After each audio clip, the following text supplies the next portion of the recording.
Are you ready?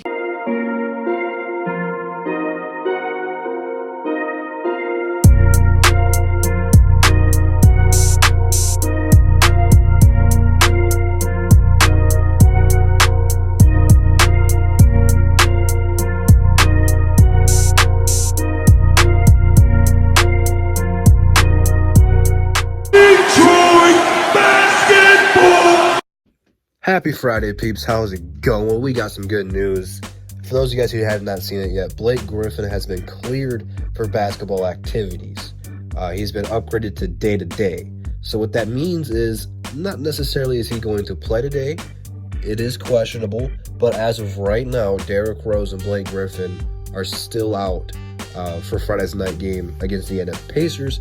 That could change, though, depending on how good they're feeling. They're day-to-day, meaning anything can happen, but this is a good sign.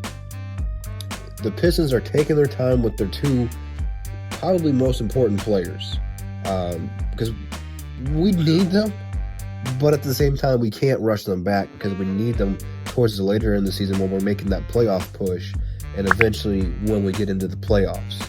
So the Pistons medical staff is one of the best in the league. They're not going to rush them back. They're learning their lesson from last year. They pushed Blake Griffin too hard. Had one of his best seasons of his career. The Pistons are going to take their time.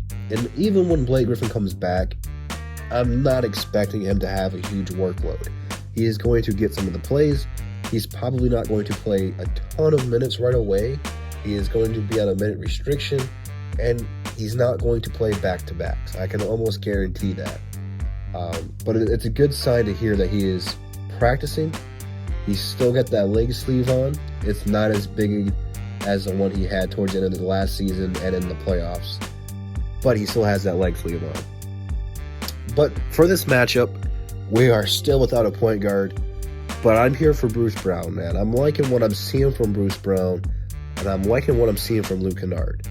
Both of these guys are stepping up when we don't have much to root for or look forward to right now. But these guys are giving us hope because these two players are part of our future. Both of these guys are going to be here to stay. And I'm liking that they're working together because in the future, maybe 3 years from now, I don't want to say an official time date, this could be our future backcourt. This could be our 1 and our 2.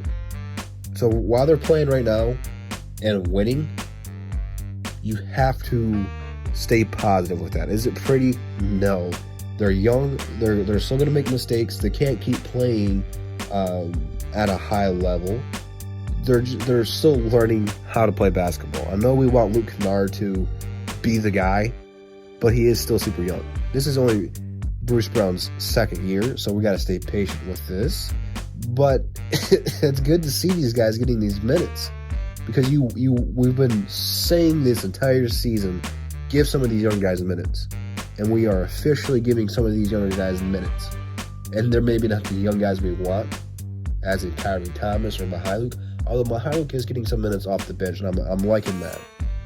But we're giving probably the two most important young players outside of Senku prime minutes. One of these players is on the floor at all times. This is going to be good for their development and chemistry. Right now, you're seeing this team bond. This team is going to go to a whole nother level whenever Derrick Rose and Blake Griffin officially come back.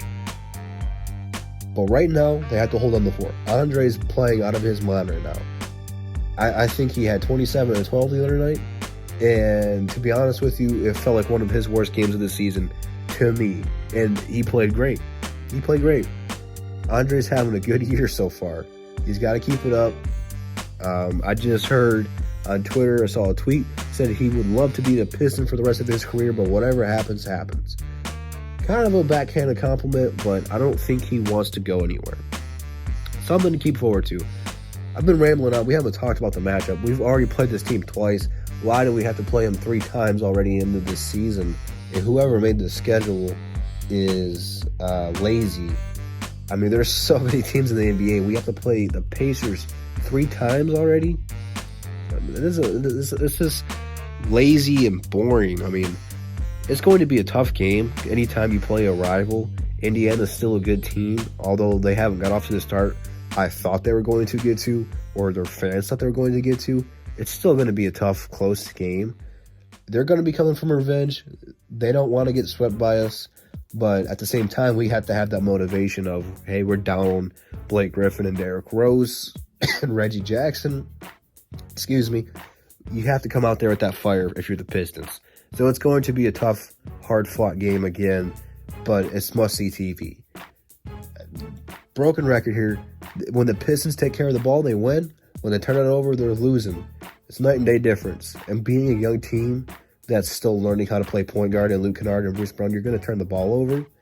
But at least when you turn the ball over, I want to see turnovers. It's kind of a weird way of wording because I don't want to see turnovers at all. But I want to see at least good pass attempts, like smart plays. And if they tip it or whatever, then so be it. I don't want to see stepping out of bounds or a bad lob. Like Markieff threw a couple bad lobs to Dre against the Knicks. Like, what were you doing? You don't want to see that kind of stuff. Smart passes, take care of the ball, push it into transition, and the Pistons should win. It's pretty simple. Andre's going to need a big game again. Hopefully we play Christian Wood more minutes. To me, I feel like he is Dwayne Casey, Stanley Johnson to Stan Van Gundy. Every time he comes in the game, he steps it up. I'm not saying Stanley turned it up a lot, but Stanley came in there and played good defense. My point being, every time Christian Woods does something minute wrong, Dwayne Casey pulls him from the game like almost instantaneously. I mean, the guy's still young. Let him be out there. Let him make those mistakes, but keep him in the game. He's really important for us off the bench right now. You can't take him all out. You got to keep him in. Even if he makes mistakes, he's too high energy and makes too many good plays for you to do that. So, I mean, that's pretty simple. Keep the rotations. I mean, basketball's a pretty simple sport, man. But you guys got the Pistons winning today? Yay or nay? Leave it down in the comments below. Hopefully Blake Griffin comes back pretty soon. I'm not sure if he's going to be in this game or not. But like I said, don't rush it. This Saturday, Above the Rim is happening. We are moving Above the Rim to Saturdays. It works out better for everybody in the DSA. So we will be going live at 1 o'clock Saturday to recap the Pistons week and see what we can look forward to. So we got a good show coming for you this Saturday, 1 p.m. Instagram, Twitter, DSA members in the description. So follow us all there. And before I go, I got to say thank you guys for last night. The DSA Roundtable had a special tribute show for Everything King and raised money for his father who passed away. And you guys came into that chat and you guys showed so much love and support. It was really awesome. So thank you guys for all the super chats. All of those are going to Everything King's GoFundMe page. And I believe Michael Mike said he was going to double it. So thank you guys for everything that you guys did last night. We really appreciate it. I know King is going to appreciate it. So thank you guys so much. And I'll see you guys tomorrow. Peace.